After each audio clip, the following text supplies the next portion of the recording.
Muy bien, no olviden dejar su nombrecito al chat del Zoom. No olviden dejar su nombrecito no se olviden entonces dejar su nombrecito al chat del Zoom. Bueno, entonces estábamos mencionando lo que su compañera me lo estaba, o estaban multiplicando. Estábamos multiplicando 1.34 ml por los 15 gramos. Nos salía 20.1, ¿no? Acá tenemos 20.1 ml de oxígeno que se transporta por cada 100 ml, de sangre. Entonces ese es el resultado. Tenemos 20.1 milímetros de oxígeno que se transporta por cada 100 ml de sangre, ¿no? Por cada 100 ml de sangre. Entonces, si tenemos esa característica de transporte y unión de la hemoglobina, entonces vamos a correlacionar esta curvatura que nos ofrece en relación a la presión de oxígeno, Guyton, y el oxígeno en volúmenes, ¿no? Acá tenemos estos 20 que nos dice Guyton, ahí están los 20.1, y vamos a tener la característica de una saturación del 97%. El cuerpo fácilmente puede trabajar entre lo que representa 20.1 ml o aproximadamente, como dice Guyton, de 19.4 por cada 100 ml de sangre. Entre 19.4 y 20.1, ahí la saturación al 97%. Marcelo, dime. Doctor, ¿y cuando el paciente, por ejemplo, presenta problemas de saturación, o sea, está a un nivel arriba o abajo de lo patrón normal, qué enfermedad el paciente tenía y qué damos para el paciente como tratamiento? Muy buena esa pregunta, Marcelo, la asociación de clínica. Entonces, ¿qué va a pasar cuando nosotros tengamos menor saturación del oxígeno? Acá vamos a tener esto que nos está indicando la saturación de la hemoglobina. ¿Qué vamos a tener cuando el paciente esté saturando menos?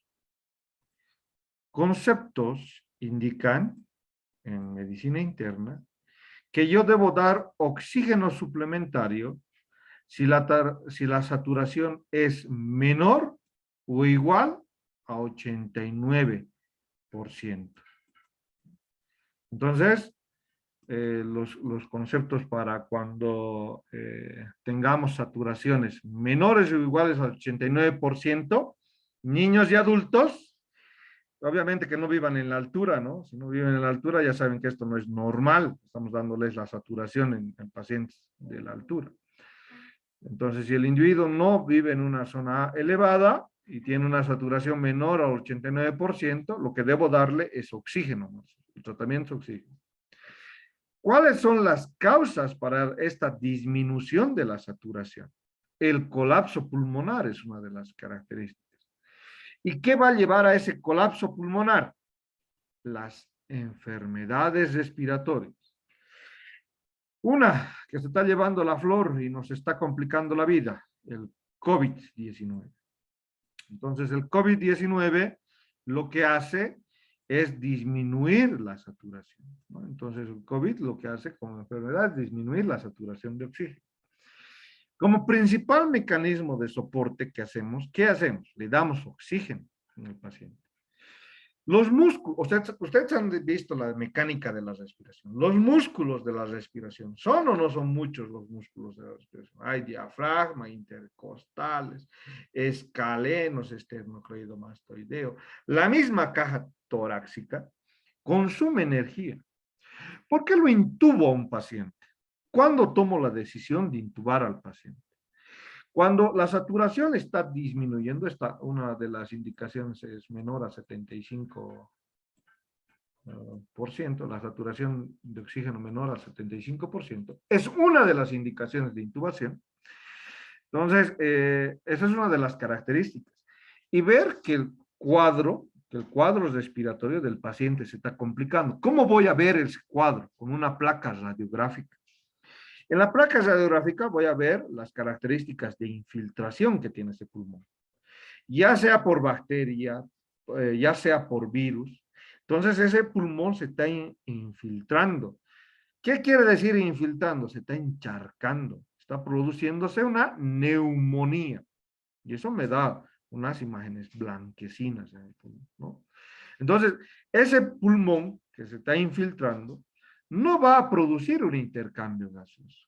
Y como no va a producir un intercambio gaseoso porque el moco, los microorganismos están ahí, entonces el paciente va a disminuir, está perdiendo la batalla. Los microorganismos la están ganando y el paciente la está perdiendo. Porque el cuerpo necesita para todo oxígeno. Ustedes producen ATP, se reproducen sus células a base de oxígeno. Todo su cuerpo necesita en todo momento oxígeno.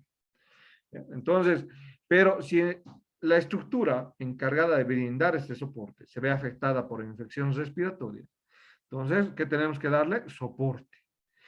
Muchos han sobrevivido en esta pandemia gracias a este mecanismo de comprensión, ¿no? He necesitado soporte.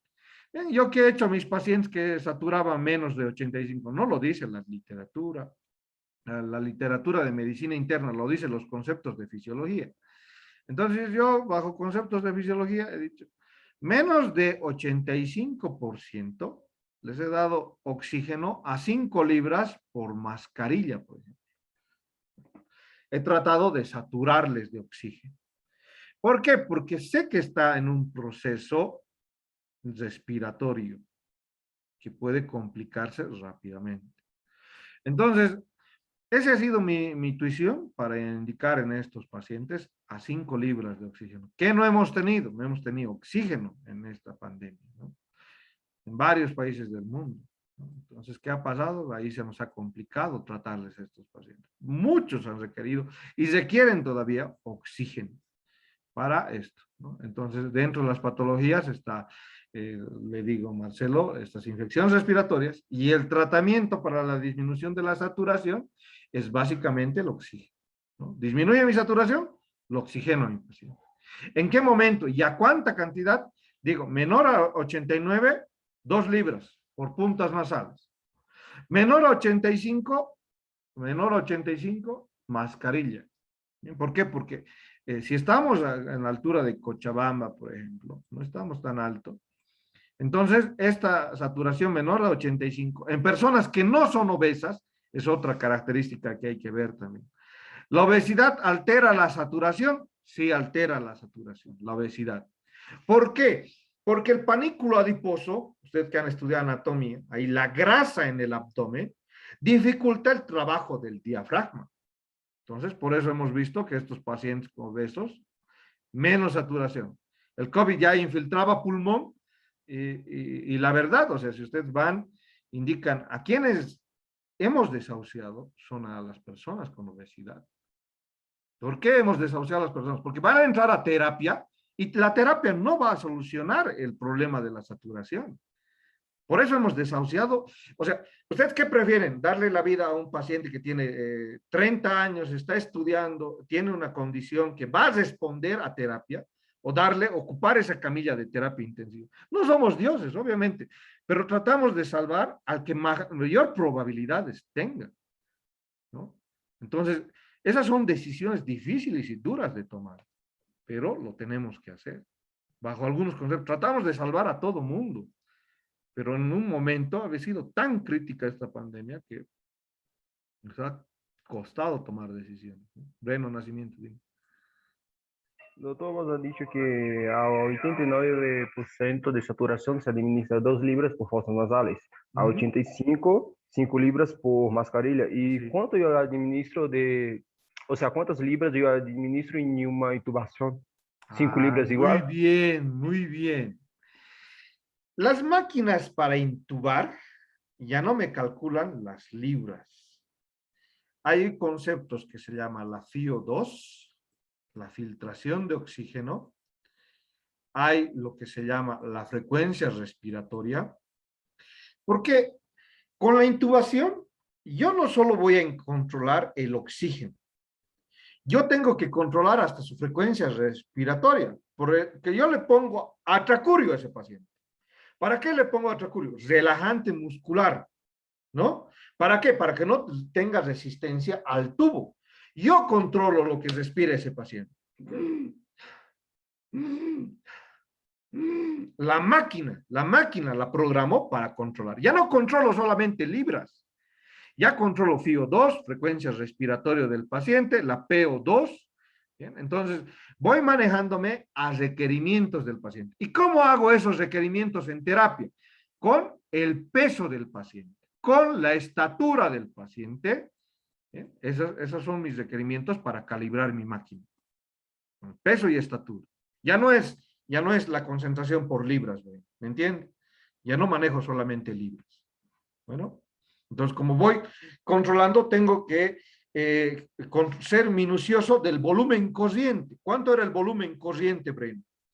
500 ml, ¿no? El volumen corriente en cada respiración. Entonces yo le tendré que dar no solamente oxígeno a este paciente, tengo que hacer que sus pulmones trabajen.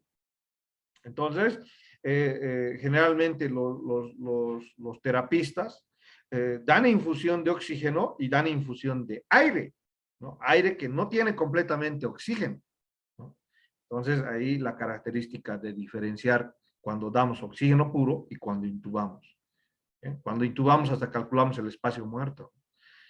Entonces, eso es muy diferente. Ya no calculamos las libras en intubación. Así, gracias, doctor. Bueno, Doctor, entonces vamos con los factores que me desplazan la curva de disociación, oxígeno y hemoglobina. Dime, Marcelo. y cuando está elevado, ¿no tiene algún aspecto negativo? Sí, ¿Tiene? claro que sí. O sea, cuando el paciente maneja saturaciones por eso les digo, miren, saturaciones de oxígeno, así se escribe, saturación parcial de oxígeno. Así es, la saturación parcial de oxígeno. Es la abreviatura. SPO2 es la saturación parcial de oxígeno. Ustedes van a usar los saturómetros, supongo, ojalá que su docente de práctica les permita y les enseñe a utilizar los saturómetros. La saturación parcial de oxígeno, cuando el individuo está saturando normal, quiere decir Marcelo Guerra, por ejemplo, ahorita está saturando, puede estar saturando, hago un tanteo, una persona joven en altitud promedio, entre 94 y 97 como óptimo, ¿no? Está saturando óptimo, al parecer. Si a este paciente yo le pongo oxígeno, no necesita, pero le pongo, no necesita, porque hay esas personas o hay profesionales que no se forman en este sentido y le ponen oxígeno a la persona que no necesitaba. Obviamente, si yo le pongo a Marcelo oxígeno a 2 libras, va a llegar al 100%. Le estoy poniendo oxígeno, ¿no? Le estoy poniendo 2 libras, por ejemplo, va a llegar al 100%. Pero esta saturación, si la mantengo en 2 días, me va a llegar a producir algo que se llama la alcalosis respiratoria, ¿no? Ese es el... ¿Por qué? Porque a mayor saturación, a mayor PO2, voy a incrementar incluso su PO2, va a disminuirme el otro lado, la PCO2. Y mi cuerpo funciona en ese equilibrio. Tengo que tener en el alveolo 104 milímetros de mercurio de PO2. Tengo que tener en el alveolo 40 milímetros de mercurio de PCO2. Entonces, ¿qué va a pasar? Si yo le doy oxígeno no necesitando a Marcelo, voy a producirle algo que se llama la alcalosis respiratoria. Y la alcalosis respiratoria va a desequilibrar el medio interno en el cual está desarrollándose el cuerpo. Por así decirlo, nuestro cuerpo está tan equilibrado en ese concepto de homeostasis que si la PCO2 baja y la PO2 aumenta, también tengo complicaciones. Complicaciones en el metabolismo celular. ¿Me entiende, Marcelo? O sea, no es que nosotros vamos a vivir mejores con más oxígeno. Nuestro cuerpo está regulado y funciona bajo ese parámetro. ¿Me dejo entender? Sí, doctor, gracias. Pero que sí. Entonces nosotros tenemos esta curva que se llama factores que desplazan la curva de la disociación de la hemoglobina. ¿Y cuáles van a ser estos factores? El aumento de los iones de hidrógeno va a desplazar las características de la saturación de la hemoglobina. ¿Bien? Entonces, acá vamos a tener características de del desplazamiento de la curva del oxígeno. No vamos a tenerlo al 97%. No vamos a tener la saturación al 97%. Vamos a disminuir esto. Vamos a tenerlo a un 90%, a un 85%. ¿Por qué? Porque se han incrementado los iones hidrógeno. El aumento de CO2. Lo contrario ya también que Marcelo me ha preguntado es esto que estamos mencionando. ¿Qué pasaría si en un individuo, otra de las características, va disminuyendo la saturación de oxígeno? Otra de las causas. Va a ser por estas, por el aumento de la concentración de iones, por el aumento de CO2, por el aumento de la temperatura, ¿bien?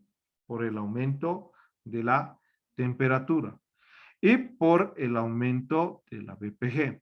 ¿Qué es la BPG? La BPG es la característica del bifosfato glicerato. Entonces, el 2,3 bifosfato glicerato, así se le llama la BPG. 2,3 bifosfato glicerato. 2,3 bifosfato, por eso la B, la P de fosfato, glicerato, la G viene del glicerato. Bifosfato glicerato. Entonces, ¿de dónde hemos sacado el 2,3 bifosfato glicerato? Que es un compuesto metabólico. Como es un compuesto de la degradación metabólica, entonces va a alterar también el desplazamiento de la hemoglobina, ¿no? Las características de la saturación de la hemoglobina. Entonces son mis factores que alteran la curva de saturación de la hemoglobina. Eso para entender. Muy bien, vamos a describir acá cómo es que existe el uso metabólico del oxígeno por las características de las células, ¿no? Y acá entendamos la circulación del oxígeno, el uso por el tejido, la producción de CO2 y el trayecto otra vez hacia los pulmones. Interesante esta imagen para describir y recordar eso. Ahora vemos el PO2 intracelular sobre la velocidad de la utilización de oxígeno. ¿Cuánto era el PO2 intracelular, Cristel? Usted lo ha dicho. 45, doctor. PO2, no PCO2. PO2 intracelular. PO2, 40 milímetros de mercurio. Leonardo Escobar, ¿cuánto era? 23. 23 milímetros de mercurio. 23, ¿de dónde estará sacando 40 de compañía? La PO2 intracelular es 23, ¿no? Entonces, va a depender de las características de los efectos intracelulares para variar esta concentración, ¿no? Entonces, una de las características es la velocidad, cómo se utiliza este oxígeno para alterar o no ya también las características de la PO2 intracelular, ¿no? Entonces, ahí las características del difosfato de adenosina. El difosfato de adenosina es uno de las características que puede afectar nuestra relación juntamente con el PO2 intracelular. Repito, uno de los metabolitos que afecta la concentración de la PO2 intracelular es el difosfato de adenosina. Bien, ahí está el difosfato de adenosina, que tiene entre sus efectos las modificaciones de la PO2 intracelular. Bien, ahí está. Tenemos a los valores, ¿no? Ahí está entre 1.5, 1, 0.5 por el valor del reposo. Entonces, acá tenemos las modificaciones de la PO2 intracelular en relación a esas modificaciones. Y decimos, ¿no? Cuando existen alteraciones de la ADP, acá repito, esta es en reposo, ahí está la ADP en reposo. Si esta disminuye, si el ADP disminuye, vamos a tener vamos a tener la característica de la alteración en 1 milímetro de mercurio de la PO2 intracelular. La misma característica, si la acá la característica del ADP aumenta, vamos a tener un incremento en la velocidad de la utilización del oxígeno. Bien, eso para el concepto de la velocidad de utilización del oxígeno. Y la relación con el adenosín difosfato. Vamos a ver esto acá. Esto. Nosotros tenemos unas formas de cómo se transporta el otro gas. Ya hemos mencionado la hemoglobina. Ahora, ¿cómo se transporta el dióxido de carbono? Esto de la misma manera en torno a lo que ustedes han visto en el aparato circulatorio. Acá está el dióxido de carbono produciéndose dentro de la célula a 46 milímetros de mercurio, no olvidar eso, y está saliendo al líquido extracelular. En el líquido extracelular, el CO2 va a elegir estos caminos. ¿Cuáles son estos caminos que va a tener el CO2? 7% vamos a tenerlo como CO2 libre. Bien, ahí está. 7% del CO2 va a estar de esta manera, libre. 23% del CO2 va a estar unido a la hemoglobina. 23% del CO2 va a estar unido a la hemoglobina. Y 70% del CO2 es transportado como bicarbonato. Bien. Entonces, 70% del CO2 es transportado como bicarbonato. ¿Dónde elige esta manera de transportar el CO2? En este espacio que consiste en líquido extracelular, ¿no? Entonces va a ser transportado un 7% libre, 23% unido a la hemoglobina y 70% unido al bicarbonato, ¿no? Ahí está la característica de la unión al bicarbonato, ¿sí? Con los enlaces de hidrógeno, ¿no? Que van a formar justamente este bicarbonato. Bien, dentro de la estructura del eritrocito, nosotros hablaremos de este porcentaje, ¿no? Acá está la característica del 23%. ¿Qué va a hacer el CO2? Va a formar un enlace con la hemoglobina y va acá, gracias a la anhidrasa carbónica, un porcentaje del CO2 para formar este 70% en su manera de bicarbonato, va a unirse a moléculas de agua y formar en primera instancia esta característica del compuesto de bicarbonato, ¿no? Entonces acá, antes de formar propiamente el bicarbonato, repito, el CO2 tiene estos dos caminos en el eritrocito, uno con el ensamble de la hemoglobina. ¿Cómo se va a llamar esta hemoglobina unida al CO2? Carbihemoglobina. Esta unión se lo llama carbihemoglobina. Esta es mi carbihemoglobina. ¿Quién no vea mi carbihemoglobina? Este es el compuesto que se forma y el resto de la fracción va a ir a unirse con la parte del bicarbonato y formar primeramente con la anhidrasa carbónica esto. Esto es un ácido carbónico. Ahora sí, me acordé del tema. Esto es un ácido carbónico.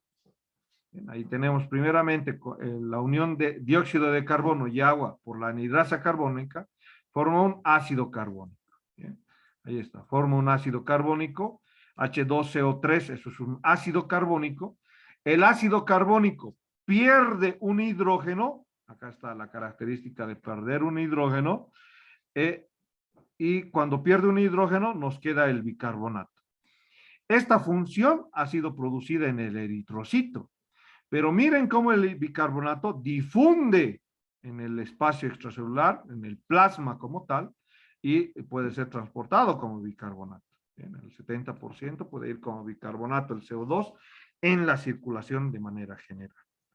Repitamos los conceptos. Otra vez, el CO2 De manera libre, 7%. 23% unido al dióxido de carbono, formando esto que se llama la carbihemoglobina. Ahí está la carbihemoglobina.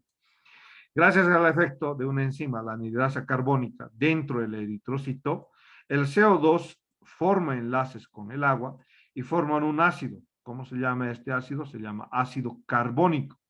Bien, entonces, en este ácido o por este ácido carbónico, la mayor parte de se va a perder un hidrogenión, después se disocian los iones de hidrógeno del ácido carbónico, se disocian los iones de hidrógeno.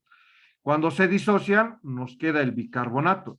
Y el bicarbonato puede pasar de manera directa al plasma y ser transportado como tal, como bicarbonato.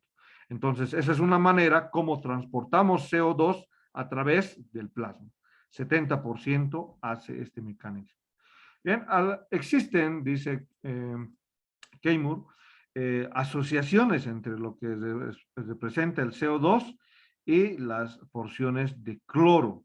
Bien, entonces pueden existir enlaces entre el dióxido de carbono y el cloro, por si acaso, ¿no? Y formar el bicarbonato cloruro, que es en poca cantidad, y transportar justamente con una proteína este bicarbonato cloruro. Es un poco porcentaje, hablamos de un 1% que agarra la función del cloro y transportar el CO2 como bicarbonato cloruro dentro del mismo eritrocito. Bien, ahí la función del cloro.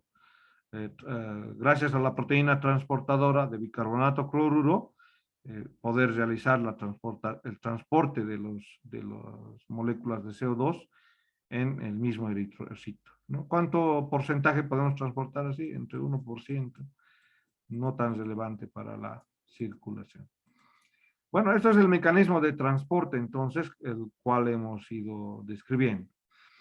¿De qué va a depender este cociente de intercambio respiratorio en el alveolo? Nosotros hemos mencionado nuestra presión, primero, ¿no?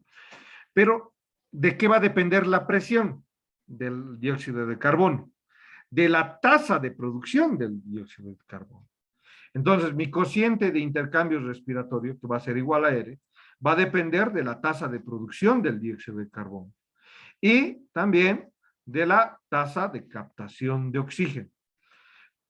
Un concepto también que tengo que mencionar es la característica de la captación del oxígeno por los eritrocitos, ¿no? Entonces, este coeficiente de intercambio respiratorio entre el oxígeno y el dióxido de carbono va en proporción a la tasa de producción del dióxido de carbono y a la tasa de captación de oxígeno. Ahí estamos describiendo este coeficiente de intercambio respiratorio. Muy bien, esto es para terminar. Vamos a ir con lo que respecta, hasta acá si alguien tiene alguna duda, vamos a describir lo que corresponde al centro de control respiratorio. Hasta acá hemos mencionado lo que representa el transporte como tal, cómo intervienen las presiones, qué es la saturación parcial de la hemoglobina. Bien, esos son conceptos que tengo que quedarme. ¿Cuáles son la PO2? ¿Qué es la PCO2? Lo que les decía, la diferencia entre saturación y lo que representa una gasometría. ¿Bien? Entonces, eso quiero que les quede claro ahora. La saturación parcial de oxígeno, es la unión del oxígeno con esa presión a la hemoglobina. Esa es mi saturación parcial de oxígeno. La unión con una presión determinada del oxígeno a la hemoglobina. Eso es mi primer concepto para este tema. El segundo tema, ¿qué voy a hacer con una gasometría? La gasometría me valora los niveles de PO2 y PCO2. Repito, una gasometría arterial me permite valorar los niveles de PO2 y PCO2. No es lo mismo que la saturación, ¿verdad? No es lo mismo que la saturación. Les doy el caso de una paciente que teníamos.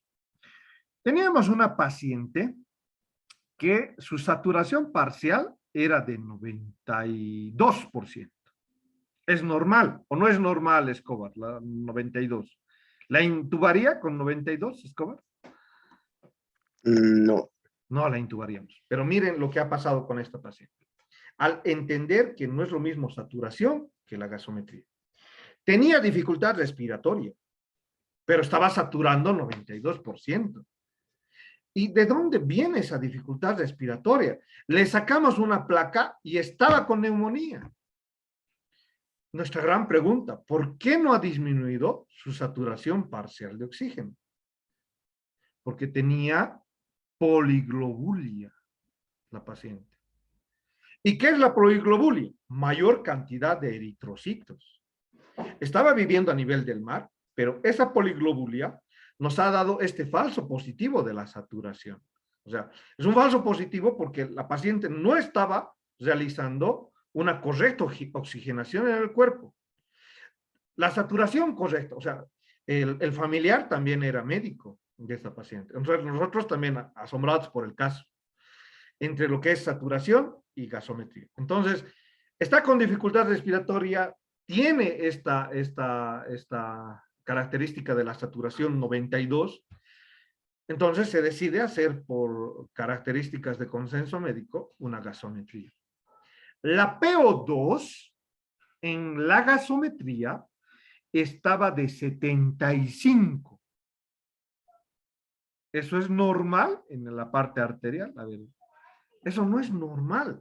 Imagínense este caso estos casos les van a tocar porque la ciencia médica no es como la estamos definiendo.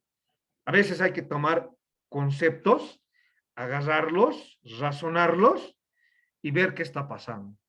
Porque les repito, ¿no? Esta paciente no estaba saturando 92, pero tenía dificultad respiratoria.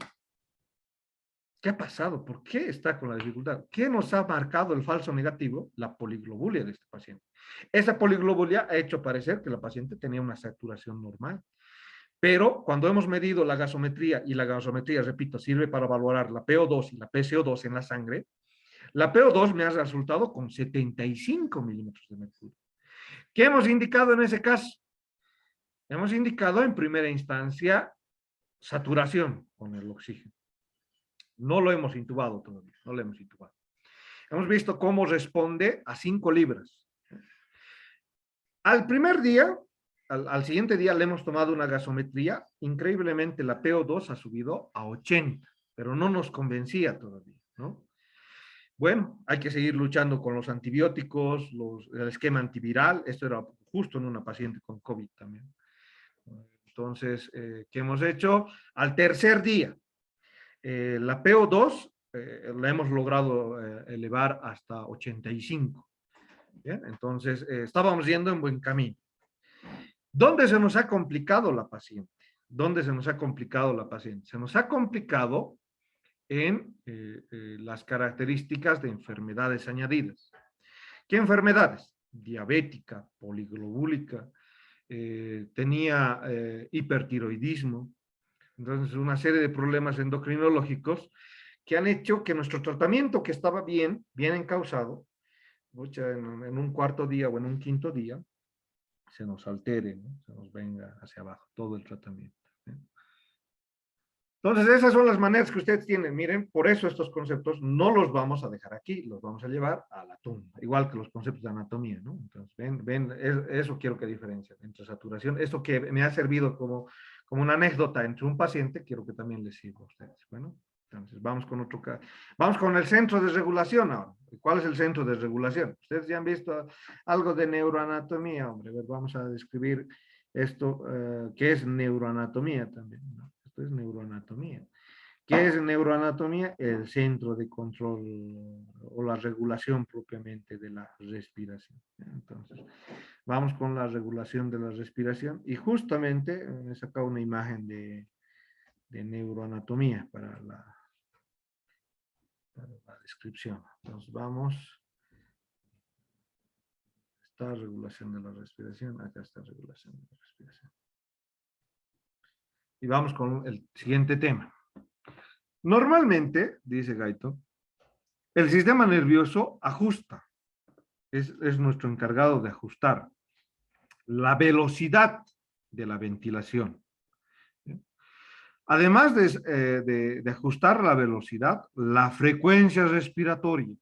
Eso es lo que nos va a permitir el centro de control respiratorio, la velocidad de la ventilación. Y eso a raíz de la frecuencia respiratoria, ¿no? Entonces, ustedes, esta imagen la conocen, me la he robado de neuroanatomía.